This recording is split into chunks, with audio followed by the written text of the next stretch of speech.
Hey Aries, how y'all doing? Welcome. We're going to be doing your October general reading here. And before I get started, a quick announcement. I am now over on Patreon. Yes, Patreon. I'm doing a lot of personalized content over there. I'm doing monthly channeled messages, bi-monthly animal messages with advice, just a lot more specific personalized info over there. I would be honored and so happy if you would join me over there. All of that information is in the box below. Thank you. Okay, so let's talk about your meditation. Woo! The color is red. Red, red, red, red, red, red. I saw red robin. I tasted cinnamon, like in big red gum.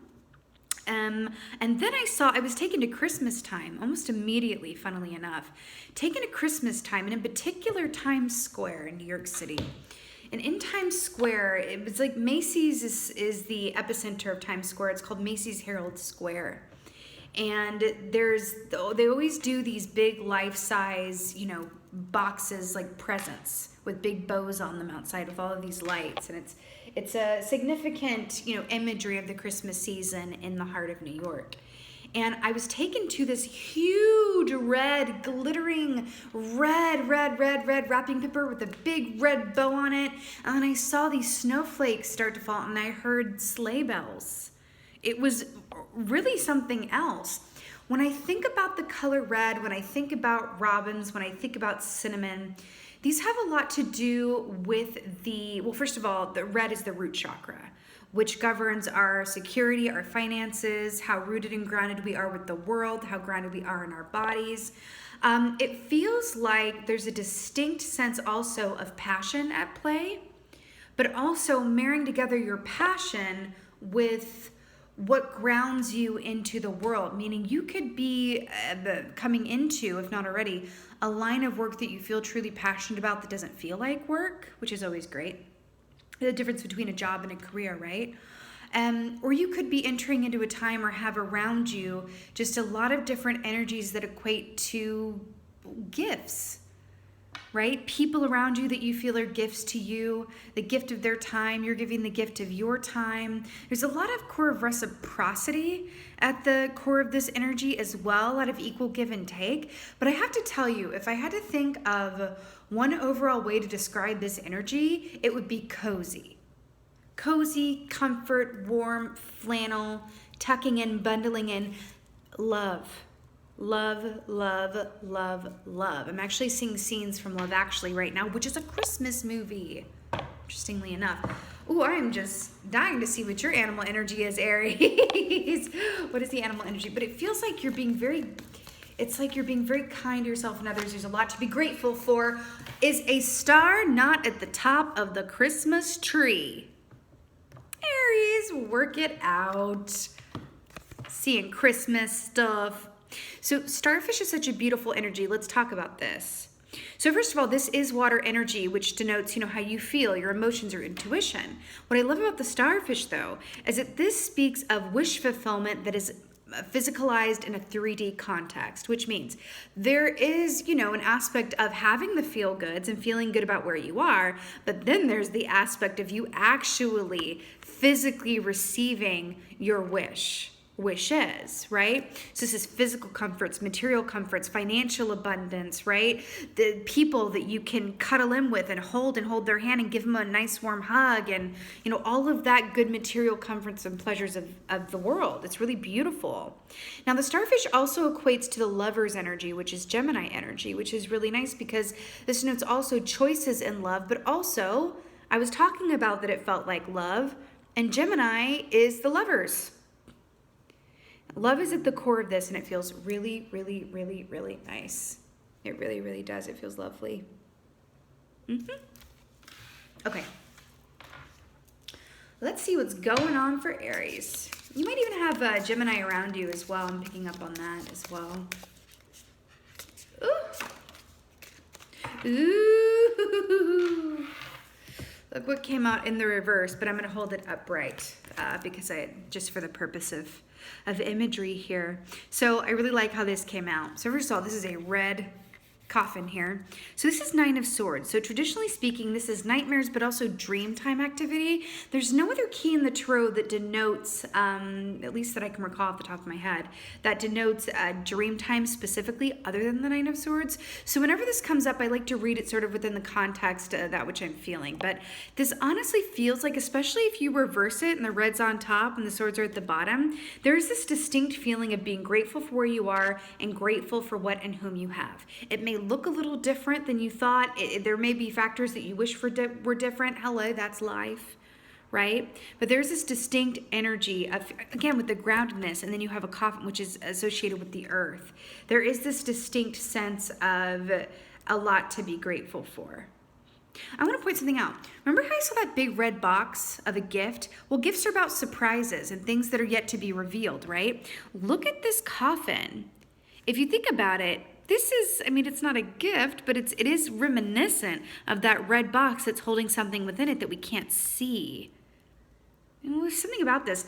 I feel like some of you guys' dream time is going to hold a lot of information, possibly even prophetic dreams coming up here in the month of October. The veil is thin this month, so this makes a lot of sense. I would keep a dream journal by your bed if you don't already, because it does feel like the information coming through your dream time has specific messaging for you, or it could reveal something that's coming up for you that you want to be on the lookout for and alerted to. Again, I'm getting really strong Christmas vibes.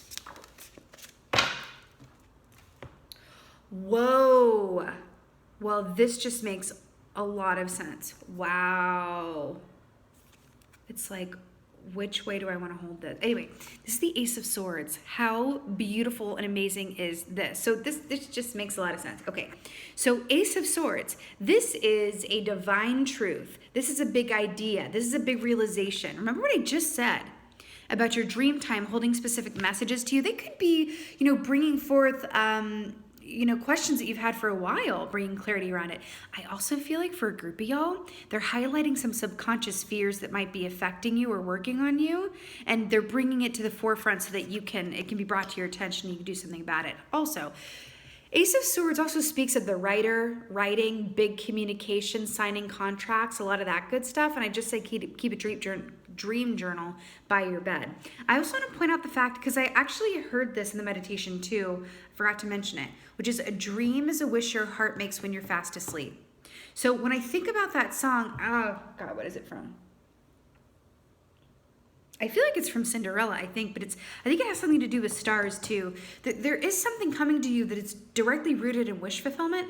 I do feel like you're going to see it physicalized. For some reason, we're talking about it now in October, but you're going to see it physicalized around, listen, it doesn't matter if you celebrate Christmas, it could be Hanukkah. I'm talking about the month of December, okay?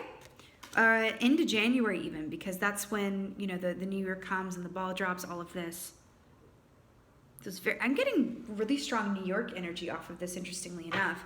When I think of New York, well, what is New York known for, really?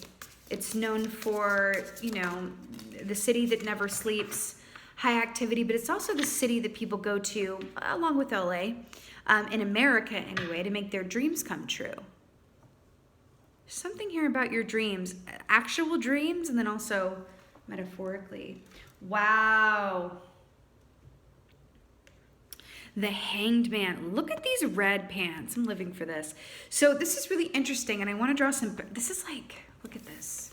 Look at this. First of all, the Hanged Man is a flipped perspective, and taking the time to flip your perspective and see something differently, and in order to achieve that, having to slow down or have a pause in the action, right? So Nine of Swords, you see this red coffin here, right? And then you have the Ace of Swords, which is the same shape as these swords here with that elongated form, right? And then you have the Hanged Man, which is also mirroring this in a really interesting way.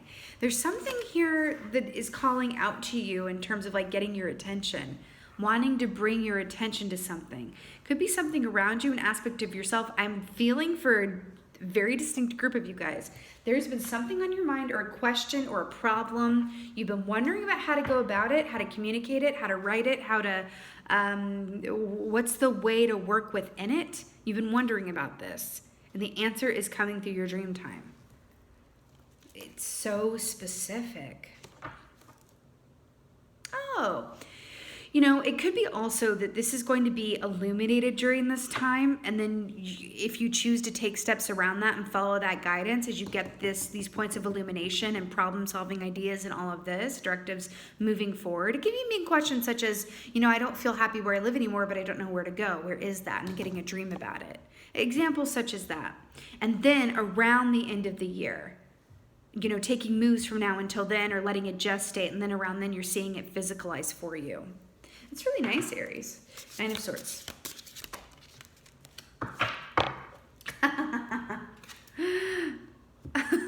love what this says. It says debosh at the bottom. I'm so obsessed. Anyway, this is Seven of Cups. So, okay, I'm having a really good laugh right now on the inside. Do you remember when I said that there's really, off the top of my head, there was no other key in the tarot that really speaks of dream time?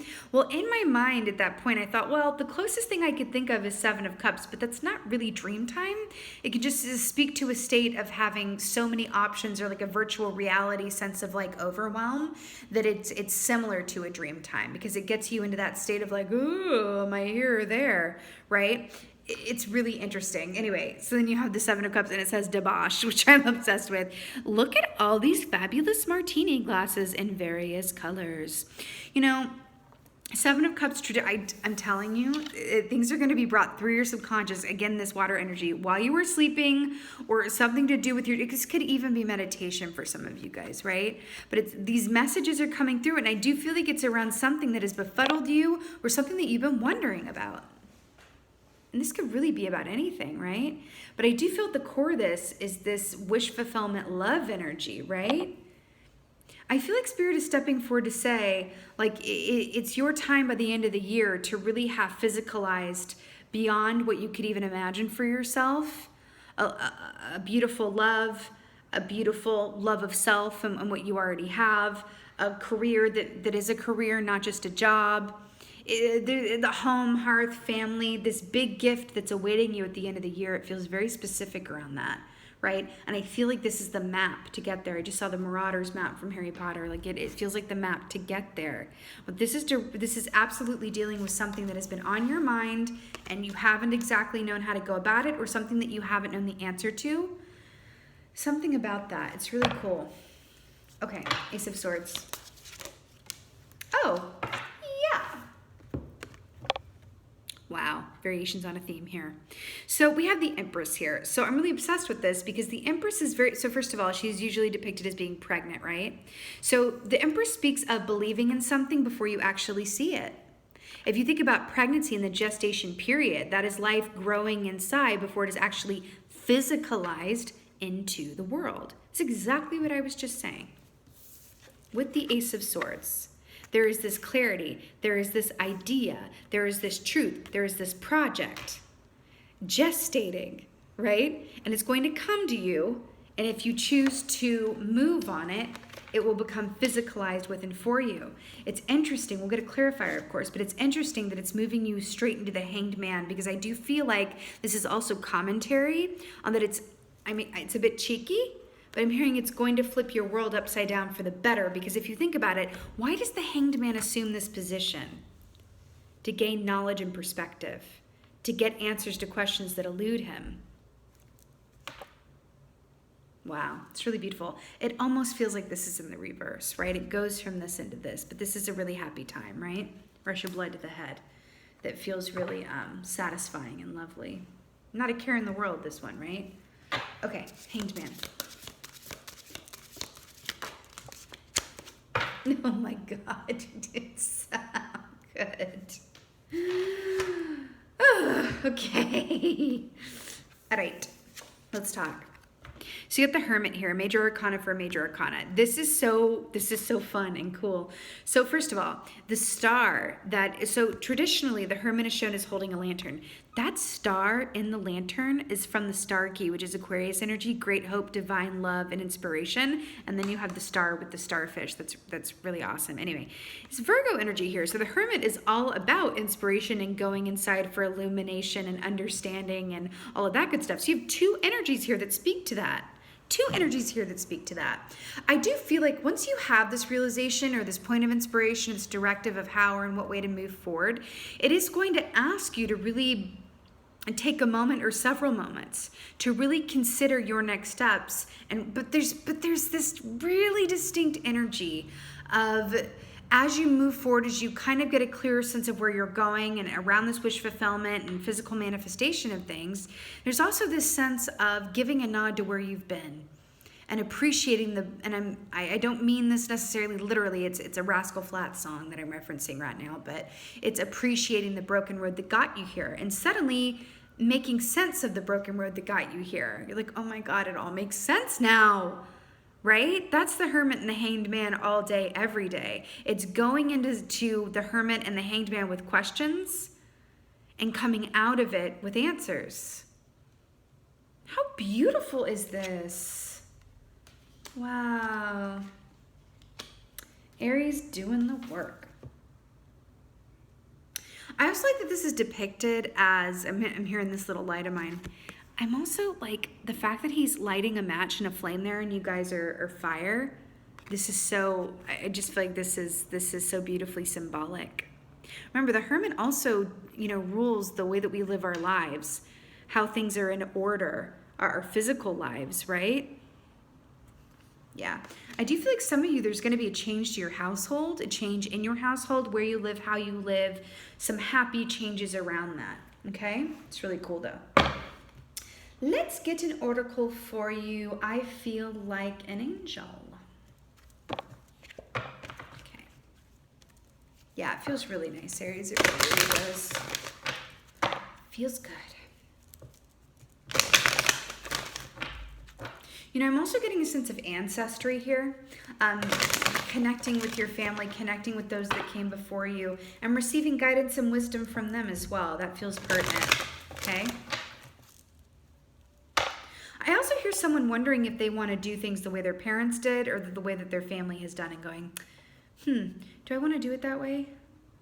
What do I want my life to look? Oh my God, I didn't even notice that. Look at the stars above her head. And you have the starfish. Ooh, and then the star and the Hermit. This is what you're going towards. And star on top of the Christmas tree. I'm obsessed. Okay. Ready. Oracle for Aries. Oops. Oh, whoa. Okay, remember how I've been talking about hearts this whole time and red and love and all this stuff? Comfort, Archangel Azrael, I am with you in your time of need, helping your heart to heal. This is speaking, look at all the stars in the sky. Look at all that. Oh wait, can you see that? See the stars?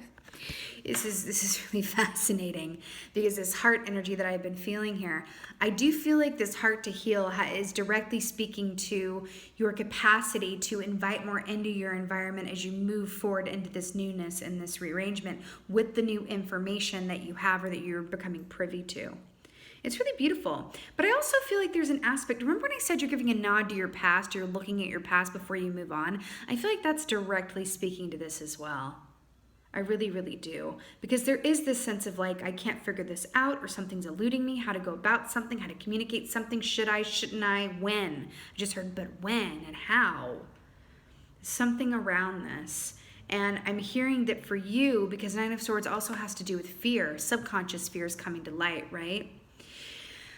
There is this energy and advice here I feel as well, where it's like if you can be informed by your past as opposed to influenced by it, that's really the best that you can do sometimes, right?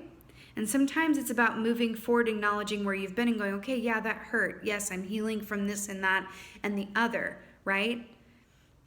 And allowing yourself to recognize and accept that so that you can move forward and that you want to move forward and that you're able to, right?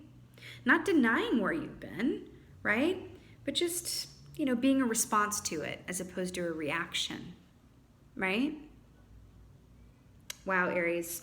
This is an energy that's culminating and is going to gift return back to you in December. So this is really, really beautiful. It's really beautiful. I would also, I'm getting a distinct message also. I said dream journaling, but I'm also getting actual journaling. Writing letters to yourself. Writing letters to your future self. consider doing that. There's a book that I recommend to everyone that I come across really that asks, but I'm getting it specifically for you. It's a book called Writing Down Your Soul by Janet Connor. Writing Down Your Soul by Janet Connor. That book, if this reading is for you, that book is for you. Okay?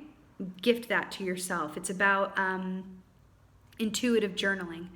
It does involve, journaling to your future self or journaling to other aspects of you. And it's immensely beautiful. I can tell you on a personal note that it has changed my life for the better and given me complete illumination around matters that have eluded or confused me. So I absolutely am feeling that for you.